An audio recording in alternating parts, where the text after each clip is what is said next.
Would you be okay with your friend doing business with your enemy? You asking me? Yeah. Look, I need everybody to pay attention to what's happening right now because this situation is deeper than most people realize. There's been talk circulating online that Maino, the same guy who's been riding with Jim Jones on the Lobby Boyz movement, may have been spotted showing love to Max B and French Montana's new music. Now, before we get into the speculation, let me give you the full picture of why this even matters. Because without understanding the history, none of this makes sense. First, let's talk about the Lobby Boyz. Jim Jones and Maino weren't always friends. In fact, they had tension going back years. According to Maino himself, the two first had issues after his breakout song Rumors dropped, where he mentioned Cameron. Even though Maino didn't specifically name Jim Jones in the track, Jimmy took offense because of his connection to Cam and Dipset. I can't go to the Max B party because you're my friend. Yeah. Why? Because you my friend, nigga. What? Yeah. Maino described it as face fights whenever they would see each other, meaning they had that energy but nothing physical ever popped off. The way Maino tells it, they eventually had a real conversation while shopping at a mall in Atlanta. He said it wasn't spectacular and nobody swung. Once they started talking and realized they had things in common, they became cool from that point forward. That's the origin of what eventually became the Lobby Boyz. Two former enemies putting their differences aside and building something together. The name itself comes from their shared experiences growing up in New York City housing projects. The lobbies of those buildings were where everything happened, where relationships formed, where business got conducted. That's the foundation of the brand. Their first album as a duo, The Lobby Boyz, dropped in May 2022 with features from Fivio Foreign, Fabulous, Benny the Butcher, Young M.A., Dave East, and more. The whole concept was about unity, two Batmans as they called themselves, Harlem and Brooklyn coming together. So when you understand that foundation, you understand why any perceived disloyalty between these two would be a big deal. Now let's talk about why Max B is such a sensitive topic in Jim Jones' world. Let me explain something to you. I'm a loyal nigga at the end of the day, before music. Let me tell you something. Let me explain something to you, David. Mr. David. Dawood. I'm Dawood on this podcast. I like that. It's crazy. My Muslim brother. Check this out. This isn't some minor rap disagreement that faded with time.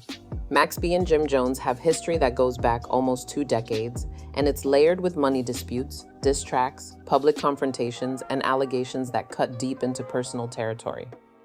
Max B, born Charlie Wingate, came up through Jim Jones ByrdGang in the mid-2000s.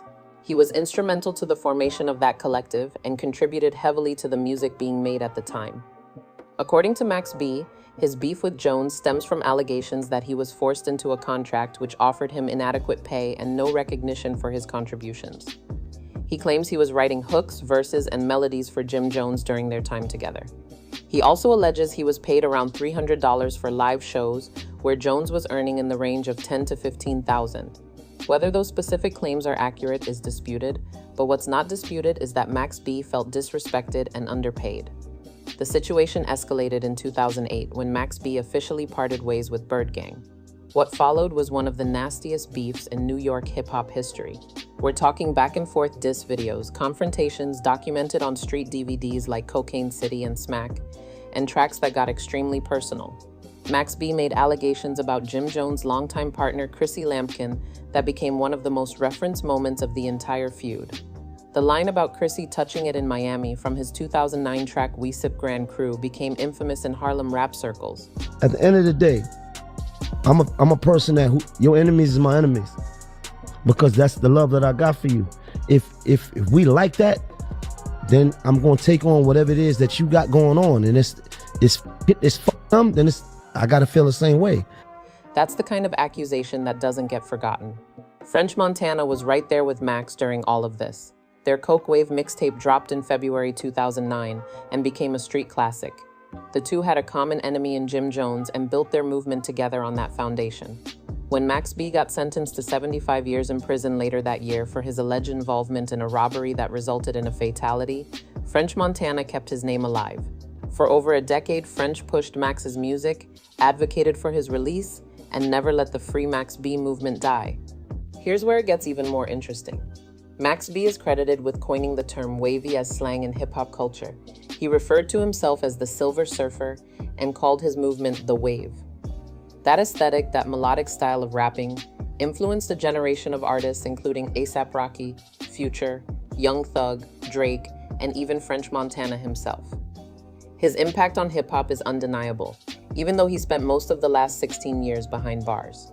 Max B was finally released from prison on November 9th, 2025, which happened to be French Montana's birthday. The timing felt symbolic. French posted on Instagram that he couldn't believe his brother came home on his birthday after all those years. Understand that I got a relationship with him. So my whole thing is this, I really understand that I don't come from the same world a lot of people come from. If I got a relationship with you that extends past professionalism and it's personal, I'm at your home and I know your parents, right? The Free Max B movement that French had championed for over a decade was finally over. Within weeks, Max was back in the studio. He dropped his solo comeback project, Public Domain 7 The Purge, in December 2025, a sprawling 25-track album with features from A$AP Rocky, Lola Brooke, A Boogie Wit Da Hoodie, Kaylani, and others. Then on January 9th, 2026, the duo dropped Coke Wave 3.5 Narcos, a 22-track project featuring production from Metro Boomin, Harry Fraud, Dame Grease, Murda Beats, DJ Clue, and a posthumous appearance from the late Chinks. The rollout has been generating serious momentum. So now we have Max B free, releasing music with French Montana and getting love from the hip-hop community. Meanwhile, Jim Jones has made it clear he's not interested in reconciliation. On an episode of Let's Rap About It, the podcast he co-hosts with Maino, Fabulous, and Dave East, the topic of Young Thug and YFN Lucci squashing their beef came up. Maino asked Jones if he could do the same with Max B. Jones responded that he's a petty person and isn't over their past differences. His exact words were that he may forgive, but he doesn't forget. And even if he forgives, he's not there to make anybody feel comfortable. I just don't feel right if you at odds with somebody else, right? Knowing that we got a personal relationship, going out my way to go congregate or party with them, right? Now, that's a choice. Seeing them somewhere else is not, right? Max B, for his part, said he wanted to start over. During a Drink Champs interview before his release, he acknowledged that Jim said a bunch of hard things about him and even wished him dead, but said it's all good and he's a new man now with a wife and 4 kids. However, just weeks after getting out, Max performed We Sip Grand Cru at a Stove God Cooks show in New York, rapping that infamous line about Chrissy. The internet went crazy, but Max later apologized, saying it was nostalgia and not meant to reignite anything. It's also worth noting that Jim Jones himself has disputed claims that Max B wrote material for him. When asked in a 2016 interview whether Max B co-wrote his biggest hit, We Fly High, Jones flatly denied it, saying Max B never wrote 1 ounce of his music. He went further, claiming that he himself has ghostwritten a lot of music for other people, including Max B. Whether you believe that or not depends on who you ask, but the point is these two have been going back and forth for nearly 2 decades on every aspect of their history together. There's bad blood on both sides, and neither has fully let it go. Now here's where the Let's Rap About It podcast situation becomes relevant. In December 2025, the podcast got into it with 50 Cent. Jim Jones had criticized 50 Cent's involvement as a producer on the Diddy Netflix documentary, calling it a mockumentary. 50 Cent responded by accusing the podcast hosts of being squatters who owed $250,000 for the space where they film. He even threatened to buy the building and 50% of the podcast. The Let's Rap About It crew responded with a diss track called Squatters' Rights Freestyle, where Jim Jones, Maino, Fabulous, and Dave East all traded verses over classic 50 Cent instrumentals. Because 2 things can be true at the same time. I can respect my relationship that I got with you, but at the same time, it don't mean no disrespect to somebody else. It means that I'm just clear on where I stand. Fabulous went the hardest, making references to 50's ex Daphne Joy and other personal matters. The point is, as of late December 2025, Maino was standing shoulder to shoulder with Jim Jones against 50 Cent. They recorded a diss track together. They were unified. So any suggestion that Maino is suddenly moving different by showing love to Max B's music would be a significant shift. This is where the speculation comes in. Online talk suggests Maino may have liked posts related to Max B and French Montana's new project. In the world these artists operate in, an Instagram like isn't just a casual gesture, it's a public statement. When you show love to someone your friend has active tension with, people notice. The streets watch everything, and social media made that surveillance constant. Now, I want to be clear about something important. I could not independently verify whether Maino actually liked specific posts about Max B and French Montana's music. This appears to be the kind of online speculation that spreads fast in hip-hop circles, but may or may not be rooted in reality. What I thought, I was trying to tell you some real shit. I thought, right, I was with you. I don't know where that went. You was venting, and I heard different music. Now I was on the age, I don't know. That was crazy. No, seriously, let's bring it back. He was on the brown. Right, that was wild. What I can tell you is that the conversation is happening. People are asking questions about where Maino stands. What makes this conversation even more charged is the broader context. French Montana and Jim Jones actually squashed their beef back in 2020. They released a collaboration called Too Late that marked the first time Dipset and Coke Boys had worked together in over a decade. When Max B was asked about this on Drink Champs, he said French gave him the heads up before doing the song, and he took no issue with it. He said business is business and their personal affairs shouldn't stop French from making moves. So technically, French Montana is no longer Jim Jones' enemy. But Max B is a different story. Jim Jones has made it clear that wound hasn't healed, and Max B performing that Chrissy diss just weeks after claiming he wanted peace didn't help matters either.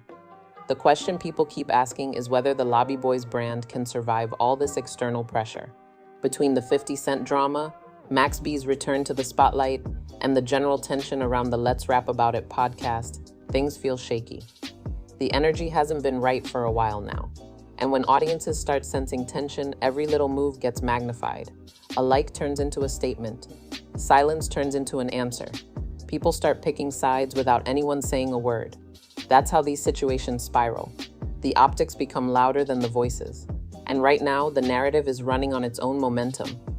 What makes Maino's position particularly interesting is his stated philosophy on New York hip-hop. No, That was I crazy. said liquid, like they call. But he wasn't on. Okay, he they was call on. lean liquid heroin. Okay, got it. But it's the expensive heroin. Understood, 100%. But listen, It's for the youth, man. In a recent interview with DJ Vlad, he talked about wanting peace in the city. He said he came from war and can't wait for the day everyone can be in one room and move past whatever little issues they have. He expressed a desire for unity among New York artists, envisioning collaboration over rivalry. He said after all the turmoil and wars, artists want to live and enjoy their success. That's a noble sentiment, but it potentially puts him in a difficult spot when his Lobby Boyz partner has unresolved issues with one of the city's most influential figures who just came home from prison with significant momentum. Here's the reality of the situation. Jim Jones hasn't checked anybody publicly in a while when it comes to these loyalty situations. People have noticed that pattern. So there's a perception building that certain people feel they can move however they want around Jim because the consequences don't seem to materialize. Whether that's accurate or not, that's how it looks from the outside.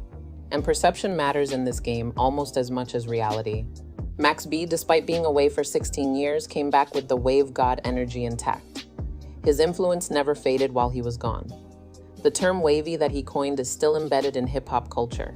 Artists like A$AP Mob, Wiz Khalifa, and others built entire aesthetics around the foundation he laid. Kanye West even changed the title of his album to Waves in Homage, which sparked its own controversy.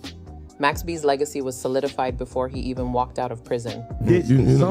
Somebody said to you that you should stop. Right. It pulls you up. That's somebody that you respect. Yeah, I think it like got close friends, like a couple close people to me wasn't with that.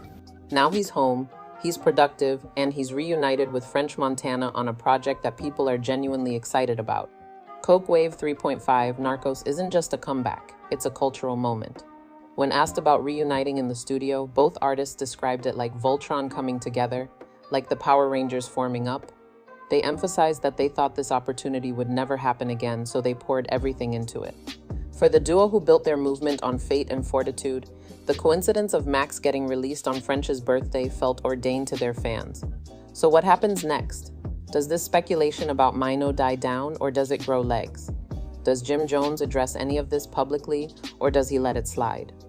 And most importantly, is the Lobby Boyz movement strong enough to weather all these external pressures? I want to hear what you think about this situation. Is there real tension brewing, or is this all being blown out of proportion by the internet? Does Maino owe Jim Jones complete loyalty on the Max B situation? Or is it possible for him to appreciate good music without it being a statement? These are the questions the culture is wrestling with right now. Drop your thoughts in the comments because I know opinions on this are going to be split. And look, while you're down there, make sure you subscribe if you haven't already. We're going to keep following this story because something tells me there's more to come. Like the video, share it with somebody who follows this Lobby Boyz drama, and I'll catch you on the next one.